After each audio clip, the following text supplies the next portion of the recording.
작가 본인도 이태원의 그 다양성, 독특함 이런 걸 상상하면서 책을 만들다 보니까 오히려 자기 마음이 먼저 치유되는 걸 느꼈다고 해요. 와. 그런 의미에서 보면 이 책은 단순히 이태원만이 아니라 어쩌면 지금 우리 모두에게 필요한 그런 치유의 여정을 담고 있는 게 아닐까 싶네요. 그렇죠.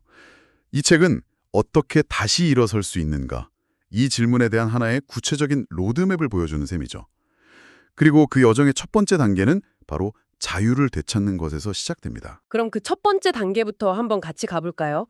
책에서 가장 먼저 제 눈길을 끈 구절이 오래된 추위로 말을 하지 못하고 꽁꽁 얼어붙은 청춘을 향한 외침이었어요. 아, 네. 그 부분 저도 기억나요. 작가가 그들에게 청춘이여 너는 살아라. 그리고 또 네가 춤을 추면 너의 닫혔던 꽃봉오리가 열리고 꽃잎들이 펼쳐질 것이라고 말하거든요. 여기서 말하는 춤이라는 게 이게 그냥 정말 춤을 추라는 뜻은 아니겠죠? 네, 그렇죠. 단순한 몸짓 그 이상을 의미하는 거죠. 우리가 갑작스러운 충격이나 깊은 슬픔을 겪으면 몸이 말 그대로 얼어붙잖아요. 맞아요. 생각도 멈추고. 네, 생각도 감정도 행동도 다 멈춰버리는데 이 춤을 춘다는 건 바로 그 얼어붙은 상태를 깨고 나오는 첫 번째 몸부림인 거예요. 아, 첫 번째 몸부림. 네, 묶여있던 생각의 밧줄, 갇혀있던 감정의 틀 이런 걸 깨고 스스로를 해방시키는 아주 능동적인 움직임인 셈입니다. 이게 그냥 상징적인 의미뿐만 아니라 실제로 심리학에서도 트라우마를 겪은 분들이 몸을 움직이는 신체 기반 치료를 통해서 회복하는 경우가 많다고 하더라고요. 정확해요. 머리로 막 이해하려고 애쓰기보다 그냥 몸을 먼저 움직여서 굳어있는 감정을 풀어내는 거죠. 작가가 춤이라는 구체적인 행위를 콕 집어 말한 것도 그런 맥락에서 더 의미가 있는 것 같고요. 네, 정확합니다. 그리고 여기서 한 걸음 더 나아가죠. 책에서 네가 춤을 추면 그렇게 풀어진 너의 생각이 또 다른 청춘들을 풀어놓아 춤추게 만들 거야 라고 말해요. 아, 이게 정말 중요한 지점이에요. 나의 회복이 나한테서 끝나지 않는다는 거거든요. 한 사람이 용기 있게 추는 그 춤이 얼어붙어 있던 다른 사람들한테 아, 저렇게 움직여도 괜찮구나 하는 신호를 주는 거죠. 뭐랄까, 개인의 치유가 공동체의 회복으로 이어지는 그런 선한 영향력, 연대의 메시지까지 담고 있는 겁니다. 와, 나의 춤이 다른 사람을 춤추게 한다니. 정말 강력한 메시지네요. 그렇게 춤을 춰서, 얼어붙었던 몸과 마음을 좀 녹여서 자유를 얻었다면, 그 다음 단계는 뭘까요? 그 자유를 지켜낼 내면의 힘이 필요하겠죠. 그렇죠. 작가는 그 힘의 원천을 바로 동물들의 강인한 생명력에서 찾는 것 같아요. 창조 파트에 등장하는 독수리처럼요. 아, 맞아요. 독수리. 대양의 하얀 물결에서 태어나 깃털 하나 젖지 않고 대양의 물속까지 들어가 큰 고기를 낚아채 올리는 존재로 묘사되죠. 네, 하늘과 바다라는 전혀 다른 두 세계를 아주 자유롭게 오가면서 목표를 딱 성취하는 모습. 이게 바로 우리 안에 내재된 통찰력과 잠재력을 상징하는 거예요. 어떤 어려운 환경 속에서도 자신의 본질을 잃지 않고 헤쳐나갈 수 있는 힘이 우리 안에 이미 있다는 걸 독수리를 통해 보여주는 거죠. 그 그림을 보면 정말 거대한 파도를 배경으로 독수리가 날아오르는 모습이 그려져 있는데 그 자체로 엄청난 에너지가 느껴지더라고요. 아, 근데 되게 흥미로운 게 작가가 이런 거대한 창조의 힘을 얘기하면서 갑자기 되게 일상적인 걸로 연결시키더라고요. 그쵸? 네, 바로 말의 힘이죠. 그 부분이 핵심이에요. 맞아요. 새해 하는 말이 1년을 창조한다. 그리고 새로운 하루에 하는 말이 24시간을 창조한다는 구절이 나오잖아요. 이건 우리가 매일 쓰는 이 말이 현실을 만들어가는 가장 강력한 창조의 도구라는 뜻이에요. 아, 그 거대한 독수리의 날갯짓 같은 잠재력도 결국 내가 내뱉는 말 한마디, 내가 품는 생각 하나에서 시작된다는 걸 알려주는 거죠. 부정적인 상황에서도 어떤 말을 선택하느냐에 따라 내 하루, 내 1년, 더 나아가서 내 인생이 달라질 수 있다는 희망적인 메시지입니다. 말이 곧 창조다. 와. 근데 때로는 긍정적인 말을 내뱉는 것조차 너무 힘들 때가 있잖아요. 있죠. 그럼요. 그럴 땐 정말 푼 용기가 필요한데 작가는 바로 그 지점에서 사자를 불러오는 것 같아요. 용기 파트에 나는 사자의 눈을 보며 사자의 심장을 갖게 되었다 라는 표현이 나오는데 와, 정말 강렬하더라고요. 그렇죠. 사자의 심장을 갖는다는 건 두려움의 정면으로 맞설 내면의 용기를 얻는다는 상징이죠. 그런데 여기서 주목할 점은요. 작가가 사자의 눈에서 본 게 단순히 맹렬함이나 공격성만이 아니라는 거예요. 아, 그런가요? 네. 가족을 보호하는 사랑, 새로운 모험을 떠나도록 지지하는 믿음, 그리고 따뜻한 시선으로 나를 둘러치는 아버지 사랑을 함께 발견하거든요. 와, 보통 용기라고 하면 그냥 홀로 맞서는 그런 맹렬함만 생각하기 쉬운데 그 안에 사랑이라는 따뜻함이 있어야 진정한 힘이 된다는 해석이네요. 정말 인상 깊어요. 네. 리더십에도 카리스마랑 온화함이 다 필요하듯이요. 맞아요. 강인함과 따뜻함이 공존하는 용기라 청취자께서도 이 부분에서 큰 울림을 받으셨을 것 같아요. 네, 용기는 결코 고립된 힘이 아니라는 거죠. 사랑과 보호라는 아주 단단한 기반 위에서 발휘될 때 가장 강력하고 또 지속 가능하다는 걸 암시합니다.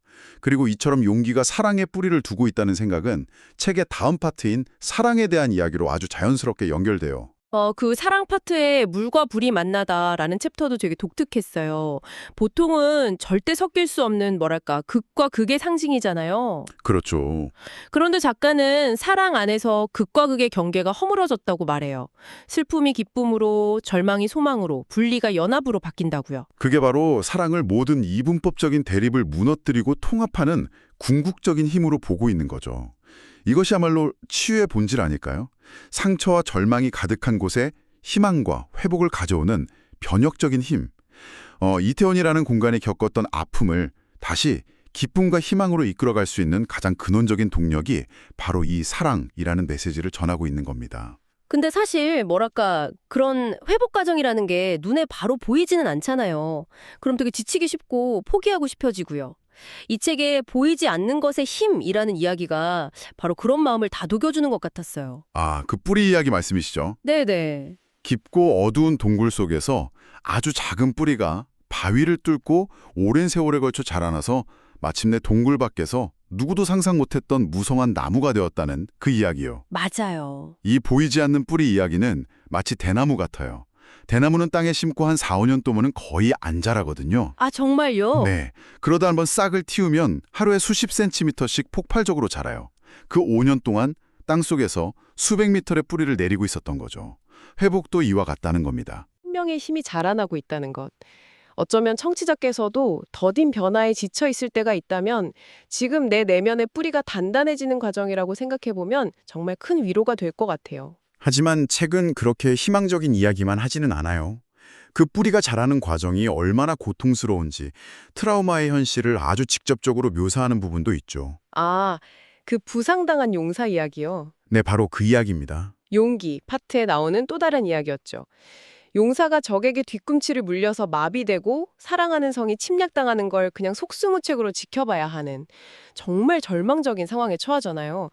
아무것도 할 수 없다는 그 무력감이 그대로 전해져서 읽는 내내 마음이 아프더라고요. 그게 바로 트라우마의 현실적인 묘사일 수 있어요. 갑작스러운 공격으로 모든 걸 잃고 깊은 무력감에 빠진 상태죠. 그런데 바로 그 절망의 가장 깊은 순간에 아주 극적인 반전이 일어납니다. 네. 홀로 남겨진 줄 알았던 그 용사의 눈에 적보다 훨씬 많은 복병이 불말과 불병거와 함께 산을 가득 메우고 있는 게 보이기 시작해요. 그리고 그들이 외치죠. 일어나 싸우자. 홀로 남겨졌다는 메시지가 정말 큰 힘이 될 것 같아요.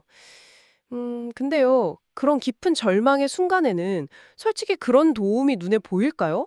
잘 안 믿길 것 같은데. 이 책은 그런 감정을 어떻게 다루나요? 아주 중요한 질문이에요. 책에서는 그 불말과 불병거가 갑자기 나타난 게 아니라고 암시해요. 원래부터 그곳에 있었는데 용사의 눈이 절망에 가려져서 보지 못했던 거죠. 아, 치유의 전환점은 외부의 도움이 갑자기 생겨나는 게 아니라 그것을 볼 수 있는 눈이 열리는 순간에 찾아온다는 거예요. 너는 결코 혼자가 아니었어 라는 사실을 깨닫는 그 순간 다시 일어설 용기를 얻게 되는 거죠. 관점의 전환이군요. 도움이 없었던 게 아니라 내가 보지 못했을 뿐이라는 그 깨달음이요. 그렇게 다시 일어선 용기는 마침내 한계를 뛰어넘는 개척자가 되는 것 같아요. 맞습니다. 담장을 넘다라는 글에서 그 변화가 잘 드러나는데 그의 발은 사슴처럼 가볍게 담을 넘는다고 묘사돼요. 이전에 무력했던 모습과는 완전히 다르죠. 네, 트라우마와 두려움이라는 그 담장을 넘어서는 순간이죠. 중요한 건 그 담을 넘었을 때 펼쳐지는 세상이에요. 책에서는 그곳을 하늘과 땅에 함께 놓여진 깊은 곳에 보물이 펼쳐진 곳이라고 표현하거든요. 와. 담장 너머에는 단순히 예전의 평범한 세상이 있는 게 아니라 이전에는 상상도 못했던 새로운 차원의 세계, 더 깊은 보물이 있다는 비전을 보여주는 겁니다. 그리고 그 여정의 마지막 이미지가 정말 압도적이었어요. 트랙터 한 대가 나타나서 상처로 황폐해진 숲에 새로운 길을 내고 그 갈아엎어진 길 위로 하늘의 별들이 폭포수처럼 쏟아져 내려서 땅이 하늘이 되었다는 장면으로 끝을 맺거든요. 지금까지의 모든 치유와 회복의 여정이 그 한 장면에 다 집약되어 있는 거죠. 상처의 땅, 즉 트라우마를 외면하거나 덮어두는 게 아니에요. 트랙터로 갈아엎는 용기 있는 행동, 즉 개척을 통해서 새로운 길을 내는 거예요. 그랬을 때 그곳은 더 이상 아픔의 공간이 아니라 별이 쏟아지는 희망의 공간, 즉 하늘이 될 수 있다는 강력한 메시지를 던지면서 이 책의 여정은 마무리됩니다. 네, 오늘은 이렇게 최윤경 작가의 그림 에세이 이태원의 발칙한 상상을 통해서 뭐랄까 우리 내면의 회복력을 깨우는 여정을 한 단계씩 밟아봤습니다. 한 청년에 대한 작은 마음에서 시작된 상상이 이태원이라는 공간 그리고 상처받은 모두를 위한 깊고 다정한 안내서가 되어주었네요. 돌이켜보면 얼어붙은 몸을 녹이는 춤에서 시작해서 내면의 힘을 깨우는 독수리와 사자를 만나고 또 보이지 않는 곳에서 자라나는 뿌리의 힘을 믿게 됐죠. 네. 그리고 절망의 순간에 나타난 불말과 불병거 덕분에 혼자가 아님을 깨닫고 마침내 두려움의 담장을 넘는 개척자가 돼서 상처의 땅을 하늘로 만드는 모습까지 절망 속에서 사랑과 용기를 통해 어떻게 새로운 길을 만들어 나갈 수 있는지 다채로운 상징으로 정말 잘 보여준 것 같아요. 이 책을 덮고 나니까 한 개인의 선한 상상이 다른 사람들에게 그리고 하나의 공동체 전체에 얼마나 큰 긍정적 에너지를 불어넣을 수 있는지 다시금 생각하게 되네요. 자, 이걸 듣고 계신 청취자분께 저희가 마지막으로 이런 질문을 한번 드려보고 싶어요. 만약 당신이 당신의 주변 혹은 당신이 속한 공동체의 아픔을 치유하기 위한 힐링 에세이를 만든다면 당신의 책 첫 장에는 어떤 그림과 이야기를 담고 싶으실까요?